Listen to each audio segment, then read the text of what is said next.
As placas de trânsito do Distrito Federal têm sido alvo frequente de acidentes e vandalismo, principalmente pichação. Na Asa Norte, nossa equipe de reportagem encontrou algumas caindo aos pedaços. O reparo sai do bolso dos responsáveis pela depredação, mas o governo recebe uma forcinha da Fundação de Amparo ao Trabalhador Preso. Mesmo assim, o prejuízo é grande. Na Asa Norte, a situação das placas de trânsito é essa. Muitas estão pichadas, amassadas e retorcidas, quase caindo, principalmente perto da UNB e na entrequadra da 103. Um perigo para os motoristas e pedestres. Pode acontecer vários acidentes, né? Por falta dessas placas, com certeza. O superintendente de operações do Departamento de Estradas de Rodagem alerta que o custo do dano a uma placa, seja ele causado por um acidente de trânsito ou por vandalismo, é repassado a quem o causou. É feito um levantamento e a constatação de responsabilidades, né? E aí se abre um processo administrativo. O responsável é contactado, é comunicado, faz-se um levantamento de preços, de custos, e havendo a responsabilidade daquele cidadão, ele será necessário, obrigado a fazer o ressarcimento aos cofres públicos daquele dano causado ao erário. Ela vai de R$50 até R$5.000 as placas aí instaladas no Distrito Federal. Só o Detran instala cerca de 600 placas por mês e ainda recolhe aproximadamente 250 para restauração. Até que o motorista não bate muito em placa.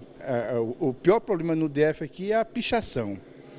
O pessoal picha as placas demais, principalmente em cidades satélites mais distantes do plano piloto, como Ceilândia, Recanto da Ema e outros lugares, Planaltina. A pichação é muito grande, mas a gente arruma no local mesmo. A equipe não tira mais a placa, limpa lá com o produto e fica nova por mais uns 10 anos lá. O que não falta é reclamação. A gente vai falar com o Cláudio Humberto, que já está com a gente para falar sobre este e outros assuntos. Muito boa tarde, Cláudio. Boa tarde. O governo não está demorando para retirar ou trocar essas placas? Claro, o principal problema não é do burocrata que a gente viu aí do DR dando explicações sobre o inexplicável para ele, que é a falta de manutenção das placas, né? É cada vez mais frequente a gente encontrar casos como uma placa ali em frente ao DENIT, que está lá há 6 meses danificada, né? E ninguém toma nenhuma providência. As placas indicadoras de ruas aqui, por exemplo, em todo o Distrito Federal, estão destruídas. E os pichadores agem ou acontece algum acidente, a placa é destruída, retorcida e fica lá durante meses a fio, embora a gente pague, nós, os contribuintes bestas deste país, continuem pagando impostos para que sustentam toda uma estrutura, todo um departamento de pessoas que ganham bem, ganham seus salários como servidores públicos para fazer isso, recuperar as placas indicativas, não só as de trânsito, que essas são encargo do Detran ou do DR, mas também as placas indicativas de logradouros públicos, de ruas, né? Esse pessoal do DR, por exemplo, há muito tempo manda mal nessa história, porque eles também agora estão desrespeitando até a tipologia das placas usadas aqui em Brasília, que é uma tipologia premiada mundialmente.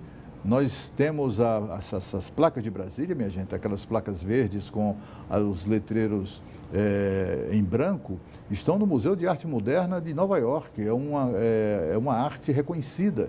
E, no entanto, o próprio DR, que nem sabe disso, né? Ignorantes, eles nem sabem disso, desrespeitam esse padrão de Brasília que é tão admirado mundialmente.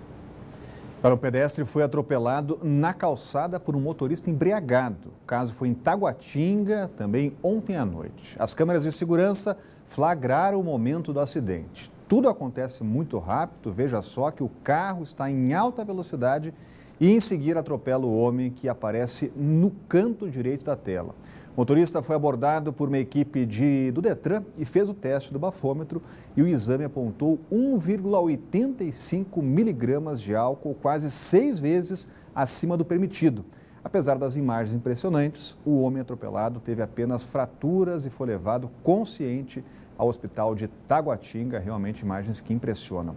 Olha, o vice-presidente dos Estados Unidos, Mike Pence, está reunido neste momento com o presidente Michel Temer. Entre os assuntos discutidos, a sobretaxa norte-americana ao aço e a polêmica política de imigração que vinha separando famílias na fronteira. Quem traz os detalhes ao vivo é Renata Dourado, está acompanhando. Muito boa tarde, Renata. Que não falta é polêmica nessa pauta, né? Não, Rodrigo, os assuntos realmente são muito polêmicos. Boa tarde para vocês, uma ótima tarde para todos que estão aí nos acompanhando. Uma visita rápida, o vice-presidente dos Estados Unidos chegou aqui, desembarcou aqui em Brasília por volta de 7h40 da manhã. Nós temos essas imagens dele desembarcando na base aérea. Por volta de meio-dia, o presidente Michel Temer o recebeu no Palácio do Planalto e agora, neste momento, eles participam de um almoço lá no Palácio do Itamaraty. A expectativa é que por volta de 2h15 da tarde, haja uma declaração à imprensa, os dois possam comentar aí dos assuntos tratados. Como você bem disse ontem, o Itamaraty confirmou que essa política de imigração, que vem sendo criticada aí por boa parte do mundo, dos Estados Unidos, vai ser um dos temas, de fato, tratados, está sendo, né, tratados aí nessa reunião. A gente lembra aqui que desde abril, mais de 2.000 crianças foram separadas dos pais, pessoas que tentavam entrar ilegalmente nos Estados Unidos, e desse número aí de 2.000, algo em torno de 46 ou 49 crianças são brasileiras. Então essa separação faz parte da política de tolerância zero do governo de Donald Trump contra a imigração ilegal. O Ministério das Relações Exteriores informou ontem que tem a expectativa de que nos próximos 3 dias essas crianças sejam liberadas para ficar com os parentes. O Itamaraty também já havia enviado uma carta para o embaixador norte-americano aqui em Brasília, manifestando, entre aspas, angústia e reações de inconformidade por parte do governo e da sociedade civil brasileira. Neste momento agora, Rodrigo, nós temos umas imagens ao vivo, como nós falamos, eles estão almoçando lá no Palácio do Itamaraty, então há uma expectativa de que logo mais às 2h da tarde haja essa declaração em conjunto. Então, diante dessa repercussão extremamente negativa, na quarta-feira passada, o presidente norte-americano Donald Trump disse que ia suspender essa política. Essas imagens aí são ao vivo. Então, o presidente Michel Temer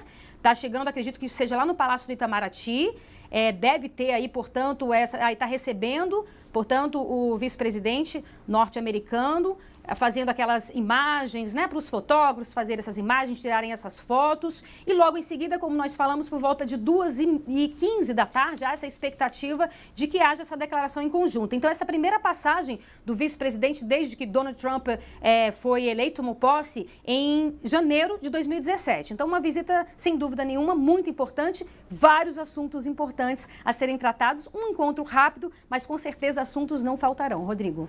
Obrigado, Renata. Vai acompanhar esse encontro. Cláudio Humberto, poderemos esperar alguma reação efusiva do governo ou muita descrição nesse encontro? Muita descrição. O governo também não vai fazer nenhum espalhafato com relação às crianças brasileiras. São 52 já que foram separadas dos próprios pais lá nos Estados Unidos, né?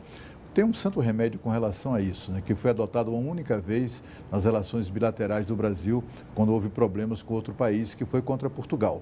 E foi no governo de Itamar Franco, quando os portugueses começaram a barrar brasileiros em demasia que desembarcavam em Lisboa. E aí o então presidente Itamar resolveu dar uma orientação no sentido de a Polícia Federal também fazer o mesmo com portugueses que desembarcavam aqui. Foi um choque para Portugal. Naquela ocasião eu morava lá e pude verificar a reação dos portugueses. Como é que o Brasil faz isso com os cidadãos portugueses? Pois é, exatamente o que eles faziam os cidadãos brasileiros que chegavam por lá. E há muitos deles, né? Isso foi um santo remédio. A partir daí, isso deu um freio de arrumação e logo Portugal, as autoridades dos dois países, se sentaram e negociaram um modus vivendi aí que atendeu a todos eles, né? No dia que o Brasil fizer o mesmo com cidadãos e cidadãs americanas, o que estão fazendo com cidadãos e cidadãs brasileiras que desembarcam lá, certamente isso caminhará para uma solução. Não sei se a curto prazo, mas caminhará para uma solução. Essa visita do vice-presidente não tem a menor importância. Visita de vice é nada. Agora, por ser vice-presidente dos Estados Unidos e por essa visita estar ocorrendo num momento como este, com essa dificuldade aí decorrente da política migratória de Donald Trump, então assumiu ali alguma relevância essa visita. O vice-presidente está aqui apenas para verificar a possibilidade de os Estados Unidos, a iniciativa privada americana, alugar a base de lançamento de foguetes de Alcântara, que é considerado um local ideal, etc. Ele está aqui para isso, não está aqui para dar satisfações sobre a política migratória do governo Donald Trump. Está aqui também para fazer o que a gente viu agora há pouco, posar para fotos junto do presidente Michel Temer. E a Polícia Federal criou um e-mail para receber denúncias de fraudes na concessão de registros sindicais. O canal espúrio, registro, vamos de novo aqui, o canal é registroespúrio@dpf.gov.br. Agora sim, está acompanhando aí na tela. Faz parte da estratégia de investigação que apura o envolvimento de parlamentares e servidores em um esquema de fraude para autorização a entidades trabalhistas. Foram 2 fases da operação no último mês e 4 deputados federais estão na mira da polícia. Paulinho da Força, do Solidariedade Paulista, Jovair Arantes, do PTB de Goiás, Wilson Filho, do PTB da Paraíba e a filha de Roberto Jefferson, a PTBista carioca Cristiane Brasil. Se você tiver informações de irregularidades em sindicatos, é só entrar em contato, repetindo o e-mail, registroespúrio@dpf.gov.br. E o Ministério do Trabalho já suspendeu temporariamente mais de 180 registros. E a seguir, pesquisa revela que 89% dos brasileiros desaprovam tanto o sistema público quanto o privado. Mais detalhes logo depois do intervalo, aqui no Banho de Cidade.